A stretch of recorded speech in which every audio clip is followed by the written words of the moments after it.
Hey, it's Drew, and welcome to Making Waves, where I interview spectacular visual individuals doing amazing things in a difficult world. A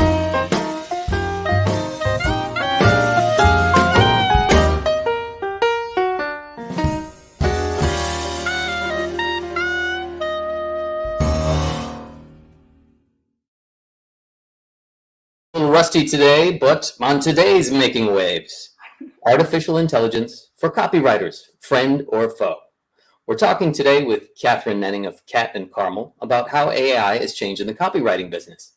3 years ago, Kathryn, who you see on the screen, an American living in Vienna, Austria, co-founded Kat&Carmel, a bespoke copywriting consultancy which provides a wide variety of content. Join us, me and Kathryn, as we ponder how AI is changing what we do as copywriters, writers, creative people. Welcome, Kathryn Nenning from Kat&Carmel. How you doing? I'm good. Thanks for having me on. Wonderful to have you here. Kathryn, full disclosure, Kathryn is the wonderful sister of a very kind friend of mine and former colleague, and it's wonderful to make her acquaintance. And having said that, Kathryn, could you talk a little bit about how you started your writing career and maybe give us a couple of highlights? Yeah, I mean, my career started in New York City in sales, and sales always has part of marketing. But then after living in New York for 18 years, getting married, having my first child, I already had a long career. I thought I wanted to stay home with the kids. And my husband is from Vienna, so we moved here. But then I quickly realized that maybe full-time mom was not what I was totally cut out for. So then I started to be an entrepreneur. I first had my own business selling a product, which really meant that I did everything, and the main part of it was marketing and brand management. That's what we really do with Kat&Carmel. It's not just content, but my partner Carmel is a graphic artist. So she does the graphics. We say she's pictures, I'm words. So after running my first business for about 10 years, I then decided to get into corporate communications. And then eventually I teamed up with Carmel, and we've been doing this, as you said, for about 3 years. So this is a really interesting topic for me because it's not that I have 20 years of only copywriting behind me. So it's very interesting to see how to blend some old skills with some new skills. Right. You kind of make me think a little bit about when I first got acquainted with the expression copywriter and copywriting. I considered myself sort of a PR person, a marketing communications person, and eventually did do some short writing for an airline, for things like the booking flow and things like this, which were, sort of more snappy, pithy sentences. So obviously, yeah, it's a little bit a part of sometimes anyway, copywriting can be kind of intertwined with the sort of the IT world and websites, programming, things like that. Now, speaking of things that are sort of 21st century phenomenon, we're here today, of course, to talk about artificial intelligence and how it's changing what we as creatives do. So I'm wondering, Kathryn, as a writer, what are your impressions of AI, artificial intelligence, for business writing? Does it make us into super copywriters? Does it put us out of a job? Is it somewhere in the middle? Well, I think the first thing is we don't have a choice about figuring out where it does fit in and how to make ourselves valuable no matter what, because it's there whether we like it or not. The most interesting thing I find about it at first was not so much is it going to put me out of business, but what about my pride? How can it do things that only I should be able to do? Can it be as creative or as interesting or as thoughtful as me? And so how I've used it is as a helpmate. And I can't say that I have explored every source of it. I played around with it a little bit. The way I like to think about it is an analogy that I once read about automation in manufacturing. There was some guy who worked in an auto plant in Detroit, and he was very upset when they got some new robots that could do things like lift heavy engines that he used to have to lift and move them from this place to that place.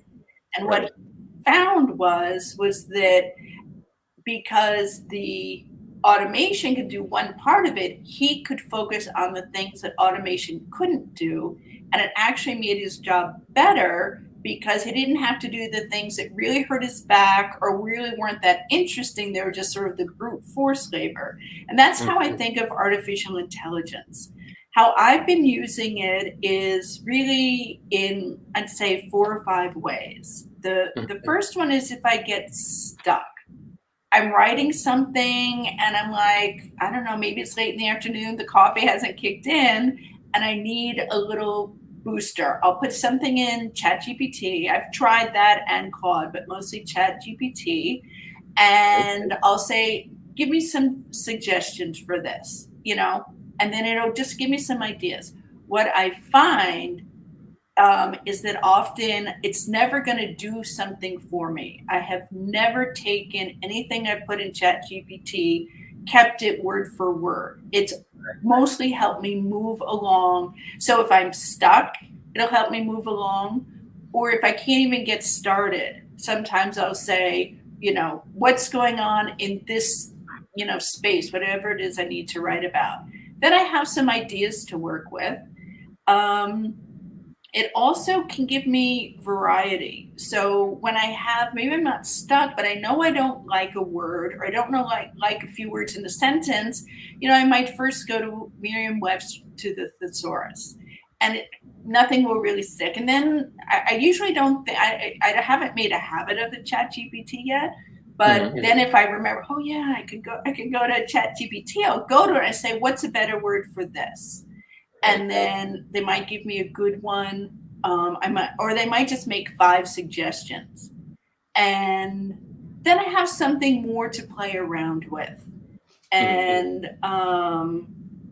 the other thing I really there's 2 other things I really like to use it for, and that is sort of understanding norms, because I also do a lot of translations. And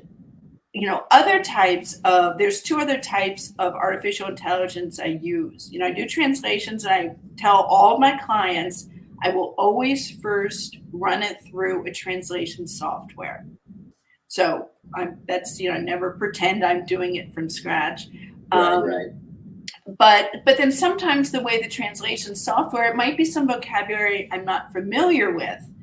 And so then I'll go and ChatGPT. Like I did a translation the other day where they wanted to call IT, like an IT department, a CIT, so communications and IT. I'm like, well, I've never heard of that, but maybe that's, maybe I'm a little bit behind on some vocabulary. Sure. Put that in ChatGPT. I asked them, is this normal? And they say, well, in the US, IT is more common, and in Europe, CIT is more common. So that's sort of the Google research. But the one thing that makes me really happy about it is that it's never perfect. It's never great. It'll give me ideas, but I don't feel like it's doing something that's better than me, or that, that it can do something I couldn't do. Right. Now, this is what I wanted to ask you immediately. Just that, do you ever get the sense that you feel like you're cheating, by using AI in your writing? Well, that is absolutely something I think a lot about. And then I decided I'm not going to worry about it. I've had times where, at least as a source of gathering information, it can be so seamless. For example, I assembled a newscast a few days ago. I said, it does depend on the specificity of the instructions also that you give, to example, to Gemini. And I said, could you scan the available news from the last week and tell me what the most exciting developments were regarding climate change and microplastics and things of this sort. And it gave me a few lines. Now that said, I have used it once. Have you ever had any? Have you ever stumbled a little bit with it? I had one fact which my guest told me was wrong, because I didn't go through all of the information that ChatGPT gave me, and it was about the latest climate change. I don't know, maybe it was the latest conference, and he kindly corrected me, but I felt a little bit foolish. Have you encountered anything like that? Not yet. I mean, I haven't done it that much for research. I mean, I've decided not to worry about if I take their suggestions, but it doesn't mean that I'm happy about it. I remember I was writing a brochure and they gave me a really good sort of a sub-headline for one of the pages. And I took it and I was like, darn, wish I thought of that. And every time I see it, I feel it's like, ugh, it wasn't really mine. Mm-hmm. But to be fair, ChatGPT takes all the writing from some of the most intelligent, best people in the world, and I'm not one of them. I'm not the most, brilliant writer in the world, and I think it's okay if I get help. Sure. I don't like it, but it's also, I'm not writing for me.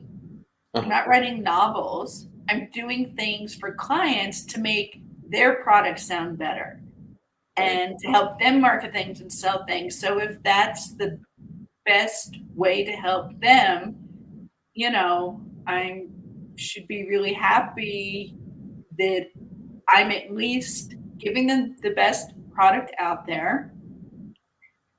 But I'm still using, my discernment to figure out if it makes sense. And from a marketing and branding perspective, it fits their tone. And as you just said with what you described with your research, I'm putting in the prompts. There's still a lot of human with it. Right. For better or for worse, I think there's a lot of positives there. Mm-hmm, mm-hmm, mm-hmm. What are your impressions of clients and how they think we are using ChatGPT? I have seen in many forums, LinkedIn groups and Facebook groups and things like this that copywriters seem to be struggling a little bit. Perhaps this is just what my guess is about it, that or I actually heard this. I've heard this from a couple of clients, to be honest, my old clients, that, we're not native English speakers, but since we have ChatGPT, we can write something or have it checked or whatever, kind of eliminating the need for a native speaker, business writer or a copywriter. And, I think especially if economic times are tough, it seems like, then they could either, pay, for example, me, or, just use something to, something quick and dirty to check their text. What's your impression? So it's interesting you say that, because one of my clients, so I have a client that my job with them is to bring one of their products to the US. Otherwise, all their products are in Germany and mostly in German. But they just sent me a document that they decided to put in English, and they had me check it. And, I said, do you want me to make changes or just like grammatically check it? And they're like, oh, no, just grammar. Well, there was no way I could just change the grammar. Things I just don't make sense. And I don't know if they used any AI to check it. But AI is going to keep getting better, so this may not hold for that long. But Right. for the past year, when I've had clients who started doing things with AI, so even up till today, but ones that I know doing with AI, it was just, it was a lot of corporate speak. It was a lot of words that didn't say a lot, give you a lot of information. Hmm. So I think it's kind of a long, first part of the answer is it's not there yet where it can replace us, but the real answer is what our business is going to tolerate. It's not great, but it's free. Hmm. Will they? So they might go with that sometime for some quick and dirty things. The smarter ones might try it for a while and see that they're not getting the great feedback from whoever their clients are, and then stop doing it and go back. It's going to be a little bit of a back and forth learning process. Hmm. It's definitely going to affect something. There's no way people in general are not going to start using it. It's just a question of what they use it for. Right. Right. Do they This use is it for things they would not bought? No, I'm sorry. They use it for things they weren't going to send out anyway mhm. to someone to write, or are they going to use it for their major communications? It does seem like there should be a human at the controls somehow. Just although for me, I tell you what, that still feels for me a little bit like cheating, but I guess things do change. I just want to remind everybody out there that you're watching Making Waves, and our guest today is Kathryn Nenning, and she's one of the founders of Kat&Carmel. It's a copywriting consultancy or business writing consultancy. I think either are probably Marketing and branding. marketing and branding consultancy in Vienna, Austria. We welcome your comments and questions in the chat. I do not know actually if anyone is actually watching right now, but maybe you're watching later, and we are happy to discuss things with you, even if you are, watching this video recording at a later time and not live. You were kind of getting at this a little bit earlier. You sent me a link to a podcast, and I was listening to it today. And it was, I believe, one of the ChatGPT heads speaking with a bot, and the bot was very kind of coy, flirty a little bit. There was a female talking to a man, and I was thinking about that and how the entity, whether it be the communication, whether it be something, a bot that is talking to us, or whether it is a text generated by machine learning, it made me think, wow, it was almost a little bit sexist, to be honest. The way this bot was talking back, being kind of flirtatious with the person that was asking the bot questions, right?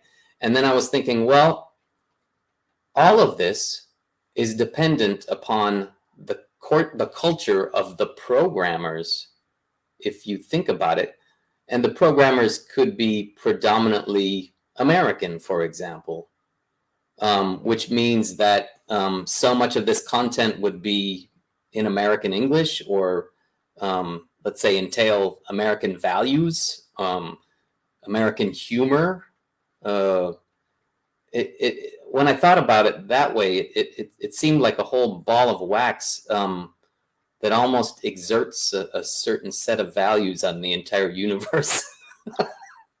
That's when, absolutely, when ChatGPT first came out, that's what they talked about. It's going to be biased to European American white males, to their Right. opinions, their politics, to everything Right. like that. That probably a lot of people that bit that was in the podcast about, so that was the guy from, I think, OpenAI talking to their latest version, the one that was the controversial Scarlett Johansson imitator voice, and it was shockingly flirtatious. I just couldn't even believe it. Right. But what the, you know, specifically in the copywriting world, at least, and I know you know this, but to at least some extent, what I learned from that same podcast that was really interesting is you can train your ChatGPT, you know, the one that you're interacting with over time, to the personality and the type that fits for you. There, of course, will still be limited in a lot of ways by the texts that are in them, you know, that they've been fed, that they're trained on. But you can say, please give me your answer from a British perspective, or from, you know, so-and-so perspective living in India, you know, and it will make it up if it doesn't have that in it based on, you know, based on their algorithms. It's just a predicting what's the most likely answer to come next. So that brings us back to your point that you really need a human in control to evaluate what you get out. Because, you know, like what happened to you, the term I guess they use is hallucinate. If they come up with they just make up an answer, it's called a hallucination. Kathryn, if I could just share a comment that we have received from an old radio colleague of mine, a person who used to write newscasts, if I remember correctly. His name is Endre Svetnik, and he says, interesting conversation. I'm on the other side. I'm a non-native copywriter, editor, working in English. Would I use ChatGPT for quick and dirty checking? Yes. Otherwise, I'd feel that would make me lazy and lose my skills. That's a good point. Plus, a ready solution from the bot does not make me think about the semantical structure, hierarchy of the copy. I think keeping these elements of the craft in mind is what can set a good copywriter apart from others. I haven't tried ChatGPT yet for tone of voice yet. Thanks for your comment, Endre. Any reaction, Kathryn? Yeah, those are really, really great comments. We'll post the link to the Ezra Klein podcast afterwards. But this is what's really good. I'll do some quick summary. I'm going to look at my notes. What Ezra Klein said when he had a conversation where he was talking to someone who, I don't know, seemed to know quite a lot about, he was a writer and he worked a lot with artificial intelligence. And what his first point was, it can't think for you. And his second point, particularly to what you said, Andre, I'm sorry if I'm saying your name wrong, is that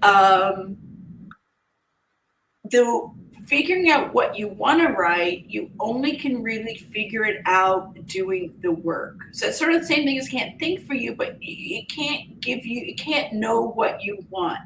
And it can't, you know, if you, like I said, if I get stuck, I might go to it. But I'm talking getting stuck on maybe a little paragraph or something like that, or a couple of words. And what Ezra had talked about is, and Ezra was writing a book, and he was saying, it can't tell me that I've thought about the whole structure of this chapter wrong. You know, it can, it's only an algorithm. And then he also said it can't, you know, a lot of times, and this I'm sure all of you find to be true, you develop your ideas as you write it. And then, oh, that's what I meant. Well, that's not what I meant. So, yeah, I mean, it can't think for you. And you do need to do the work because that's how you just develop your ideas and get further. So the check-in is the perfect way to think of it, I think. Right.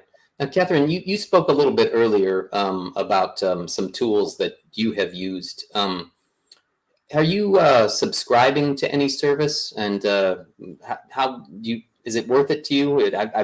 I have to admit, so far I've been just kind of cheapskating it with free and available tools.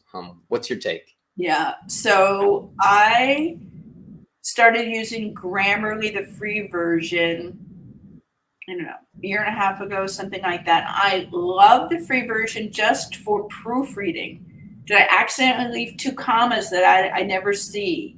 Or I think what I tend to do is I write you when I mean your when I mean you. That one seems to come up. Or if you have like an extra space, it's a great proofreader. But then sometimes it would give me the option of saying alternatives for improving a sentence. And especially if I'm doing a translation, once you look at a translation like 10 times, you kind of are blind to, you don't see it with fresh eyes.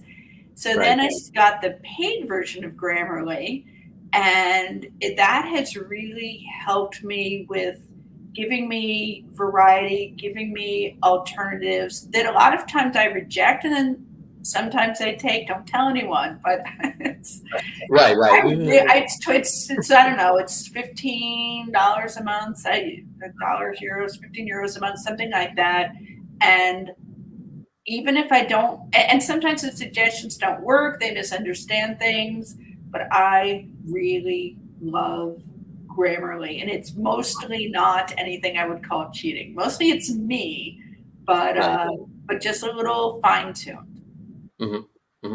I would just chime in just with my very simple use of a couple of things which could be useful, and I can share them in the chat as well. I use a rephraser from Quillbot on individual sentences that does a nice rewrite of sentences just to kind of I'm writing that down.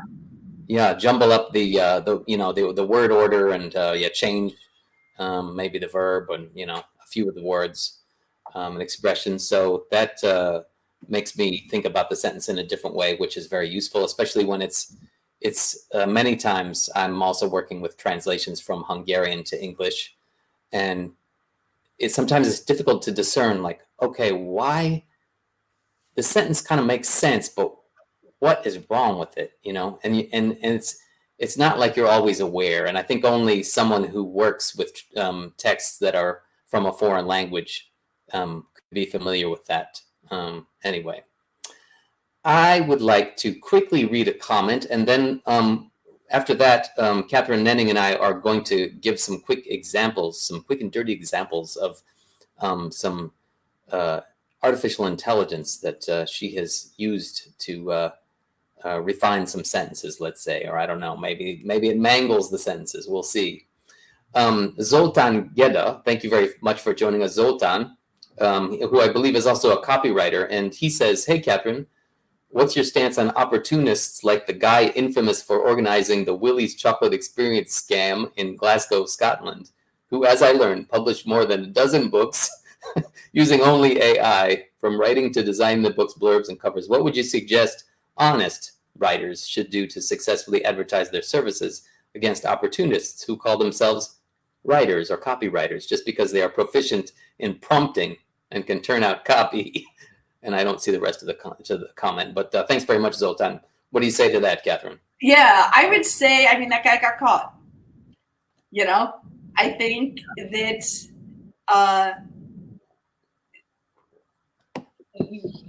I think, I don't know how to answer that in terms of course, you're just going to be saying,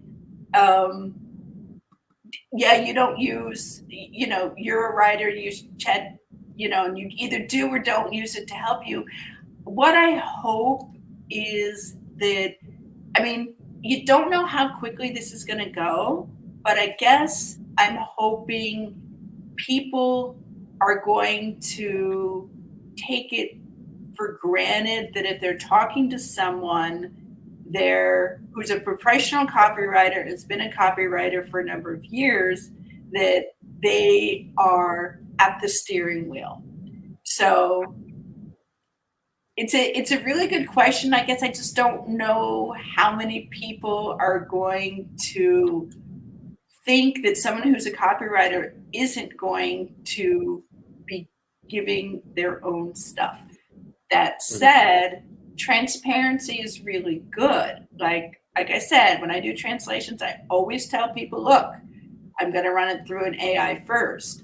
I haven't started telling people that I'm using it a little bit in the background, but I would if it came up. It's going to be, it's a moving target. I know that's not a very good answer, but.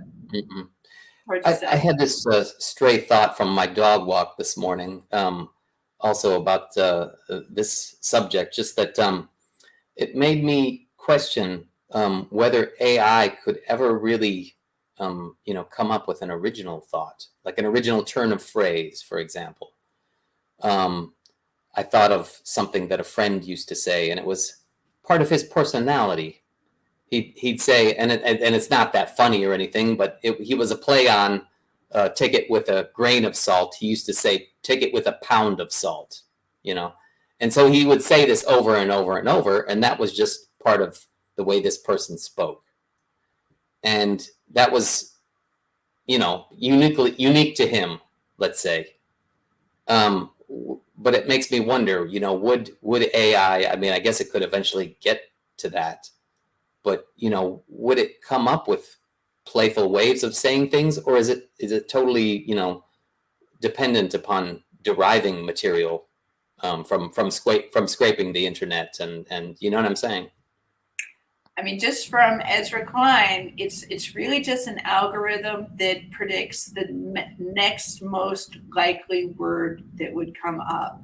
Mm-hmm. So I don't know if it ever throws in a random word generator there, or like one of those, word trees that associate, grain, teaspoon, pound, whatever. It's a great question. Mm-hmm. Mm-hmm. Mm-hmm. Anyway, should we dive in? We've got a few examples. We're going to share Kathryn's screen. We are here with Kathryn Nenning here on Making Waves. We're going longer than I intended. I'm always experimenting. Wanted this to be, or this new version of Making Waves. It's just an aside, and I apologize. I wanted it to be like 15 minutes in rapid fire, but I'm finding this a provocative conversation, and of course, we love involving all of you out there. Thank you for your questions. And anyway, so as I said, let's jump in. I'm going to share the screen. Bada bam. Okay, so this is like so freaky the way it does this. You have to just tell me. So are you seeing what I'm seeing now, Drew? I believe so. So there's a block of text that's sort of a smaller block, and then under it is a wider text. This is a little hard to like really compare when we're just on a podcast and you can't really examine it, but this is the example of a short way to use it. So I give instructions, I'll say, can you improve this without making it longer? And then I put in the text. Mm-hmm. And then, so you see the text I put in, but it's hard to read on a screen. Right. And they trimmed it a little bit, mm-hmm. and maybe broke up the sentences. And then I took what they gave me, and I might have used a word here or there or phrasing here or there, but mm-hmm. I absolutely did not take this and, cut and paste it into, right. Did not wholesale replace it. Okay. So maybe could you maybe, I don't know, give us I don't know, what is this about? Could you kind of characterize it for us? Yeah. So this is a, now I have to look at it, I have to remember it. We're thrilled about your, I think this was an email. This looks like it was this was an email response to someone who, no, I'm sorry. This was from that brochure I was talking about. This wasn't the one great phrase I liked, but mm-hmm. So this is a brochure we would give to someone who's interested in our software and they want more information. Mm-hmm. So it was talking, we wanted, I wanted them to feel welcome, but I wanted it to, I've probably been sitting there writing all day and I was getting tired and I felt like my writing had gotten very plodding. Mm-hmm. And I just needed a little boost, like, okay, take me out of my head and, give me alternatives so I can see where I've gotten very heavy-footed in my writing. Right. And then it did that for me. I have so many, I can't remember exactly which ones I used. this was a very short example, so that's why I threw it up there. Mm-hmm. But for example, I wrote, what I had written was, at Ession, we pride ourselves in our German engineering and dedicated to customer service. And they wrote, at Ession, we're committed to German engineering excellence and exceptional customer service. Mm-hmm. I usually find they've now upgraded to a newer version of ChatGPT. I find that often they give a lot of corporate speak, like German engineering excellence and exceptional customer service. It starts to sound very cliche and bland, so I'm sure I didn't use that. But I might have changed, I might have added, instead of we pride ourselves on our German engineering, I might have done, we're committed to German engineering, and then, didn't keep the rest of it. Mm-hmm. Gotcha. So, yeah. Gotcha. It's more like getting, you get stuck. And I remember feeling very, again, heavy-footed and plodding in my writing. I needed a burst of energy. One good way to think about this that doesn't make you feel like you're cheating and feel bad is, in the old days, we might have all been sitting in an office with other people, and you could go over to someone and talk to them and say, give me a suggestion. Or even if you just read something out loud to someone, you just think of stuff yourself. Right. So you can think of it as a coworker as opposed to a cheater. Okay. Are you ready to show us something else? Yeah. So then I'll show you these are the links we'll give you at the end. But I was given so this I normally wouldn't start with Grammarly. But this is a part of document I was given to do copy editing on. And so normally I would go through it first, make my changes or whatever. But this is just to show you, for anyone who's never used Grammarly, it's nice for this proofreading. And, this for me is easy to accept.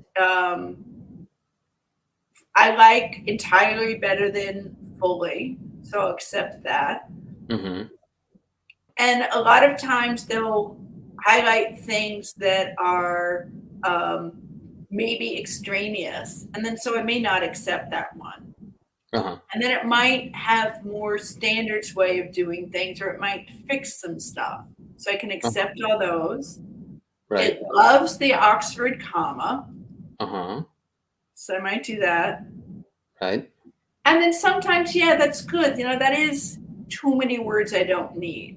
So I might accept that one. Or sometimes I might sometimes I want to take out stuff that I do. They like to Grammarly likes to remove stuff. And a lot of times then it might take away sort of the little emphasis that you want to keep. So then I will maybe dismiss it. I actually have a client who likes when, things sound very formal and important, and likes if I can come up with a bang-on verb, that makes it sound very important. Yeah. So they definitely don't like, some things. What's interesting, what they do that I like, is they have 3 different colors. So red will be something they think is wrong. Blue will be something that they think could be better phrased. And they always want me to say worldwide and global instead of international. I don't always agree with them. But locations that are shared with others. Shared locations. Rewrite for clarity. I really like the rewrite for clarity, even though I only probably ever take half of them. The concept of rewrite for clarity is good. Then they have, and then some, maybe this was a spelling. Then they have this 3rd level that, after sort of all the things that are corrected that they think is wrong, they have a one that's green highlighted that they think is adding some sort of tone or emphasis. And the green ones are horrible. That's where they had all the corporate speak. So I don't even like check those. But that's about all, Right. the Note to developers at Grammarly. So that's all I really had on the Grammarly.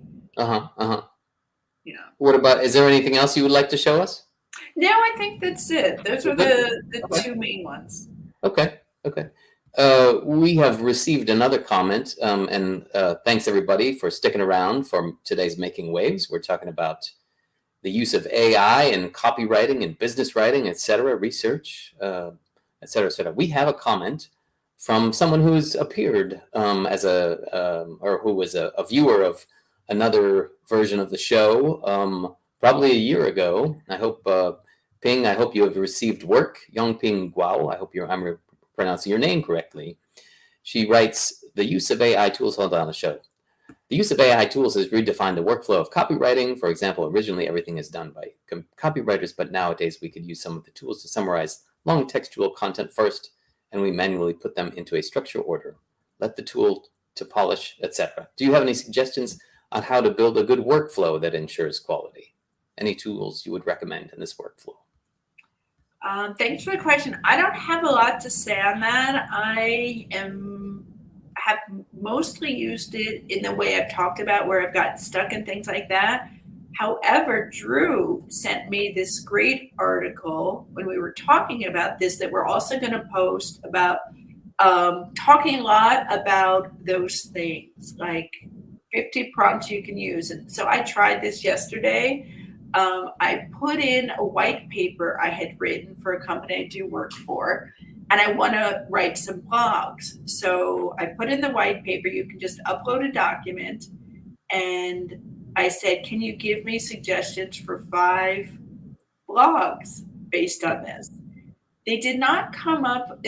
This is almost what I call the blank piece of paper problem. Didn't really give me anything I wouldn't. There's nothing new, like you said, Drew. No original ideas, nothing I couldn't have thought of. But it's kind of like what you're saying. It helps the workflow. Okay, now I'm not starting from zero. Right. I'm starting from these things, and I can spend my brain power not. This is a product I know really well, so I don't need to reread it. Now I can kind of jump in with sort of like the basic work put in front of me. I then said, took one of the topics and said, okay, can you now write this blog post for me? And it was so boring and so dull that didn't help me at all. And it probably would be more work to start with that and try and edit it than just starting from scratch.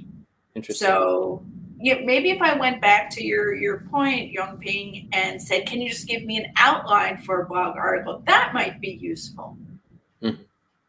So this, between these things that we'll post, the Ezra Klein had some really interesting insights, and then the 50 marketing prompts. I think I'll start playing around with those and see, again, to the analogy from the top of the show, how can I let AI do the boring stuff, sort of the structure stuff and outlines or summarizing, like you were saying, or research, so that I can make the end product much better. Right. It's such a strange combination of exciting and scary at the same time, no? Yeah. This is another dog walk thought this morning. I'm wondering, how much do you think AI gives us a disincentive to be creative? I guess it could be a trap you could fall in, but being creative is the fun part. If we don't want to be creative, what do we get up for? I think, though, it could, if you don't watch out, you could become really lazy. I think that's a good point. I think that's a cautionary tale. Right. I do like your kind of, I don't know if we'd call it the water cooler sort of phenomenon, but so many of us are working at home behind our screens. I try to make it into clients to get some outside information, but just having something or someone to run ideas by, of course, can be a big help. Yeah. Yeah. Kathryn, go ahead. Sorry. No, I say, yeah, think of it. I'm trying to start after listening to Ezra Klein. I'm trying to think of it as a coworker. And what Ezra also said, or his guest said, is don't, you talk to it like a person. You can give it a personality. Don't think of it as a tool. And a lot of things says, don't think of it as a tool, like a programming tool you're giving instructions to. Think of it as a person you're interacting to. And yeah, so the colleague is a good way to think of it. Right.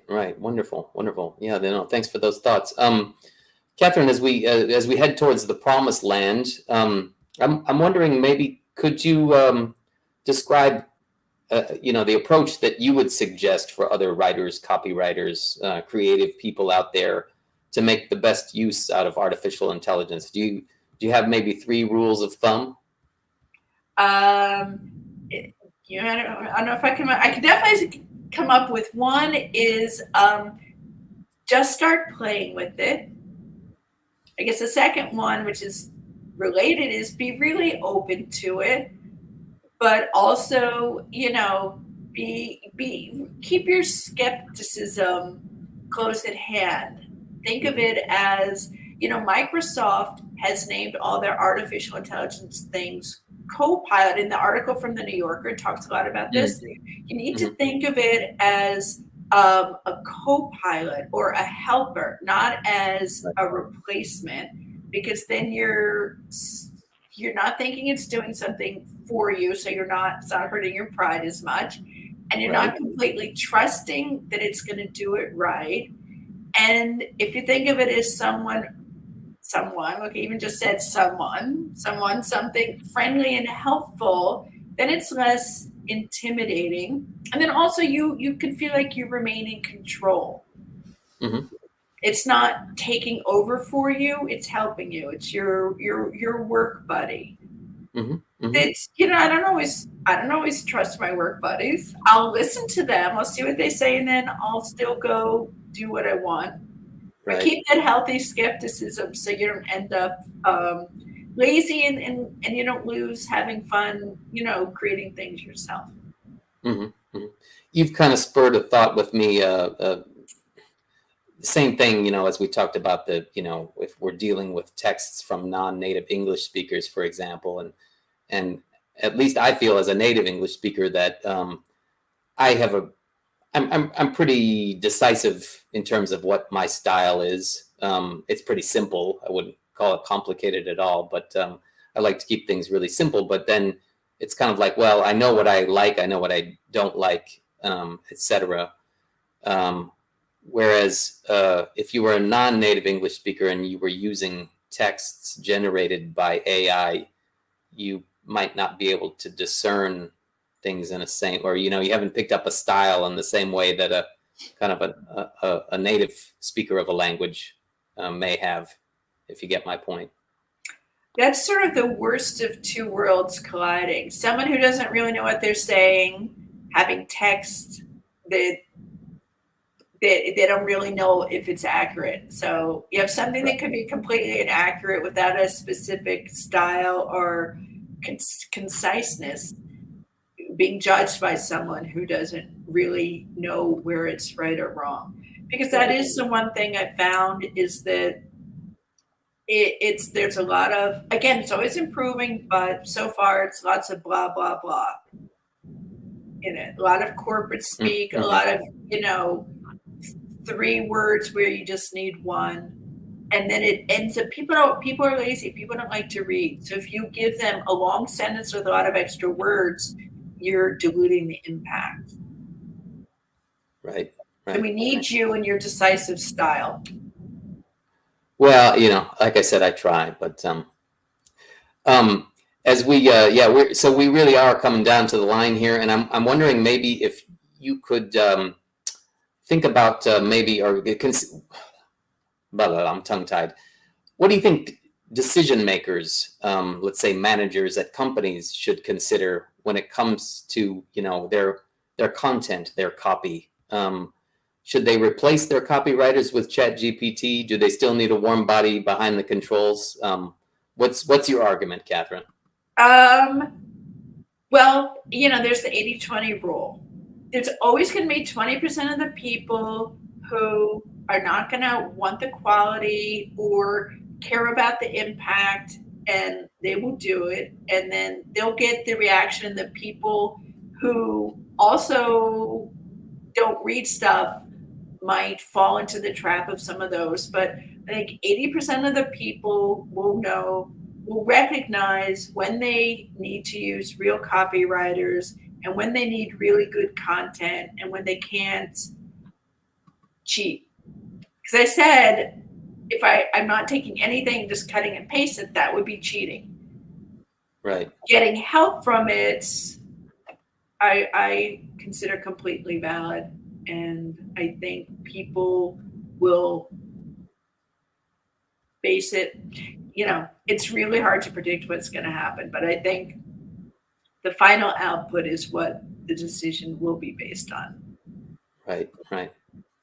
Okay, Kathryn Nenning, thank you so much for being on Making Waves. Our time on the show has come to an end. Thanks to everybody for tuning in, for their questions and feedback. Kathryn Nenning from Kat&Carmel is just one of the spectacular individuals doing amazing things in a difficult world, whom I'll continue to interview on Making Waves. I'm Drew Life. Thank you for having me. Thank you. Take care, everybody.